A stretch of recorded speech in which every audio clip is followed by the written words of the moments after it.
Welcome back to the deep dive.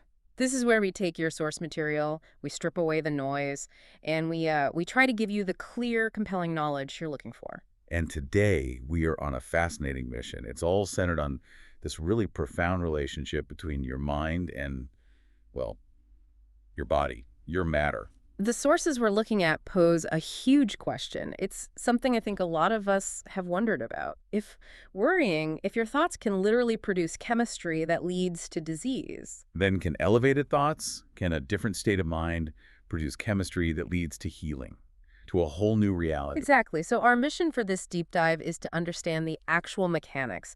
How do you move out of what the sources call survival mode and into a state of deliberate creation mode? We want the roadmap. And the sources frame this around a core conflict. They call it the big three. The body, the environment, and time. Right. When you're living in survival, your entire identity is completely wrapped up in these three material things. So to get to creation, you have to somehow transcend them. Before we get to the how, though, we have to really understand the why. Why do we get stuck? I mean, we think of our stress response, fight or flight, as this essential tool. And it is. So how does our most adaptive evolutionary advantage become our biggest problem? That's the tightrope, isn't it? Yeah. It is essential, yes, but only for short-term acute threats. The profound insight here is that this brilliant defense mechanism it can morph into a really harmful chronic addiction if we let it run 24/7. So let's unpack that biological difference. Let's use the classic model from the sources, the deer grazing in the forest. Okay, so the deer's calm, then a predator appears. Instantly, the sympathetic nervous system kicks in. Fight or flight. Right. It's an immediate, massive mobilization of energy. It's a chemical cascade designed to push the body far, far beyond its normal limits. But if the deer escapes, the threat is gone in, what, a few minutes? 15, 20 minutes tops. Homeostasis is restored, and the body goes right back to its normal state of growth and repair. Every organism is built for that kind of short-term emergency. But we have this unique, almost self-destructive capacity. We can turn on that exact same incredibly intense chemical response by thought alone. That's the whole problem in a nutshell. We don't need the lion in the room. We can trigger it just by anticipating a presentation next month or thinking about a bill that's due. Or even by recycling an unhappy memory from 20 years ago. In doing that, our bodies are literally living in a future that hasn't happened or a past that's long gone. So we're turning these short-term situations into chronic, long-term emergencies. And no organism, none, is designed to live in a state of emergency for weeks or months or years. And there are real consequences. It's a zero-sum game. What do you mean by that? Well, the body starts to cannibalize itself. The sources are really clear on this.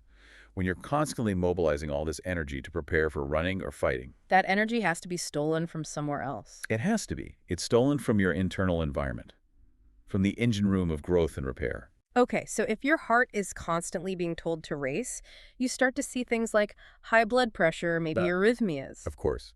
But more than that, if all that energy is being sent to your muscles, your arms and legs, then your vital internal systems are being starved. Which system? Your digestive system, your endocrine system, and, it's the most important one, your immune system. Yeah. They're all starved of the resources they need to do their job. So that's the mechanical reason why chronic stress leads to things like colds or even more serious immune-mediated conditions. Your body is just always in emergency mode. It doesn't have the energy to fight anything off or repair a faulty cell. And this is where it gets really interesting. With epigenetics, we're not just talking about symptoms anymore. We're talking about signaling your genes. Absolutely. When you have this repeated chronic flood of stress hormones, of these inflammatory chemicals, they act as signaling molecules. They don't change your DNA sequence. But they dysregulate it. They push the genetic buttons that say which genes get expressed, which ones get turned on or off. Exactly. The stress itself is essentially telling your cells, hey, turn off the growth and repair genes. We don't have time for that. Turn on the inflammation and survival genes. Wow. So you're literally activating your own genetic destiny for disease just by worrying. What started as a brilliant protective response, running from a lion, has become this highly maladaptive, self-destructive pattern. We're signaling our genes in destructive ways day after day. And that leads us right into the psychological piece, because if you're bathing your body in these stress hormones all the time, that's what creates those low-frequency emotions. Anger, fear, envy, anxiety, Pity. all of them. And this is where the addiction comes in. Because that flood of cortisol and adrenaline, it gives the body a huge rush. The sources call it a triple espresso. So the body isn't addicted to suffering, it's addicted to the jolt. It's addicted to the powerful chemical high, the immediate energy that those hormones provide. But wait, if those chemicals make you feel anxious or angry, how can you be addicted to them? Is it just that the feeling is familiar? It's both. It's the jolt and the familiarity. Oh. Your body starts to associate that chemical state with its normal sense of self. So when the high wears off, the body literally signals the brain. Go find a problem. Go find a crisis or an unhealthy relationship to get that chemical fix back. Yeah.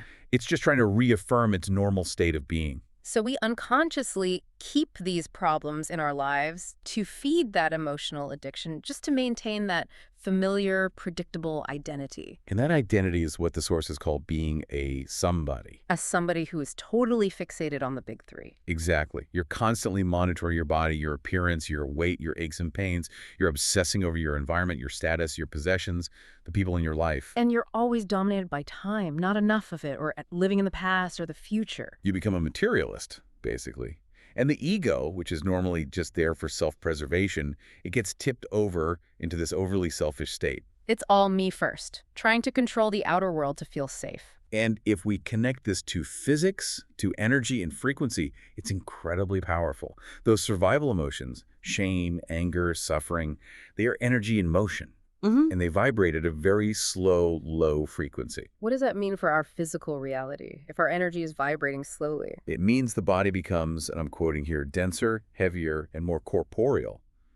Remember, matter is just energy vibrating very, very slowly. When we're trapped in those low frequencies, we become more matter and less mind. So the goal is to transmute that energy, to move it from slow, low-frequency emotions into faster, higher frequencies like joy and gratitude. That's the whole game. Okay, so a survival mode is being a somebody, defined by the dense energy of the big three. How do we shift to creation mode? Yeah. Living as a nobody, free from all that. Well, living in creation is defined by those moments of flow.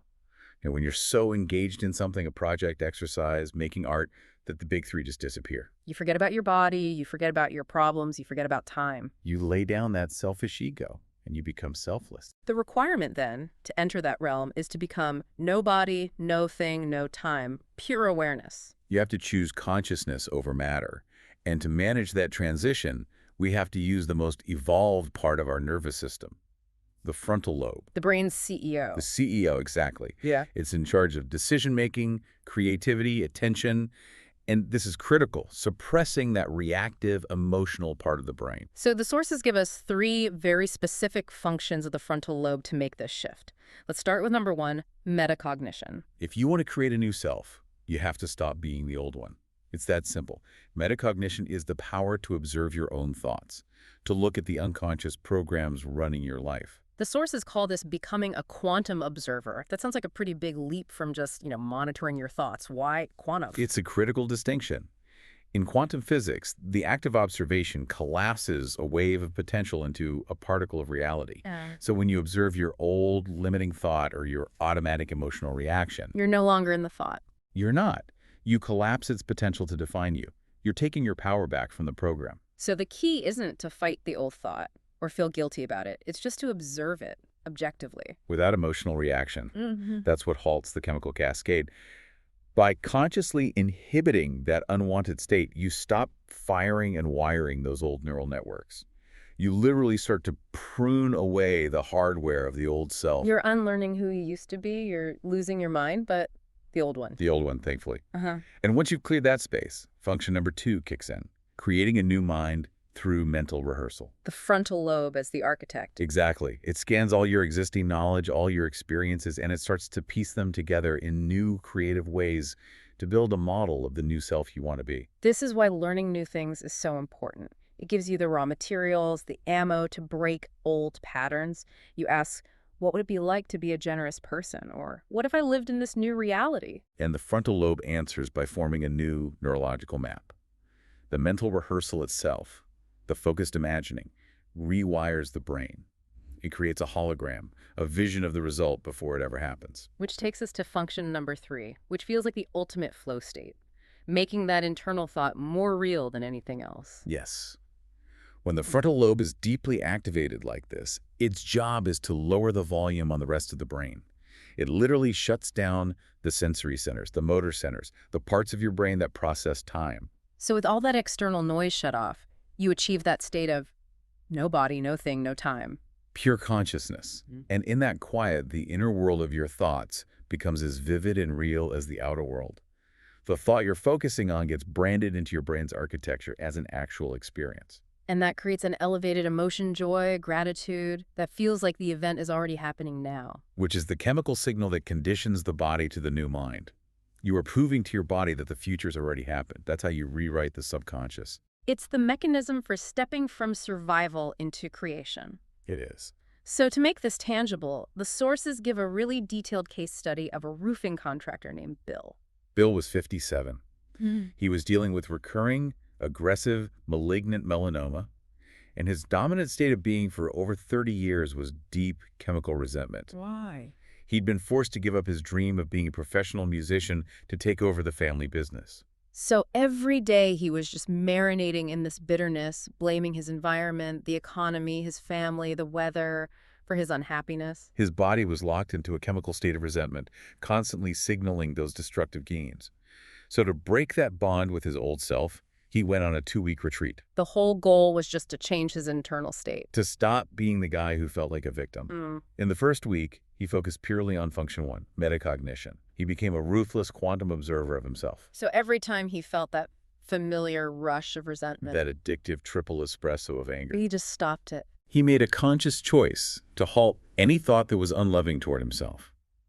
And he said the feeling of liberating his body from that emotional addiction was profound freedom. He wasn't fighting the cancer. He was observing and pruning the personality that created the cancer. Precisely. Then in the second week, he moved to functions 2 and 3, creating the new mind and making it real. He mentally rehearsed how the new Bill would act. So when he thought about his family needing something from him, instead of feeling burdened, He would practice responding with genuine kindness, with generosity.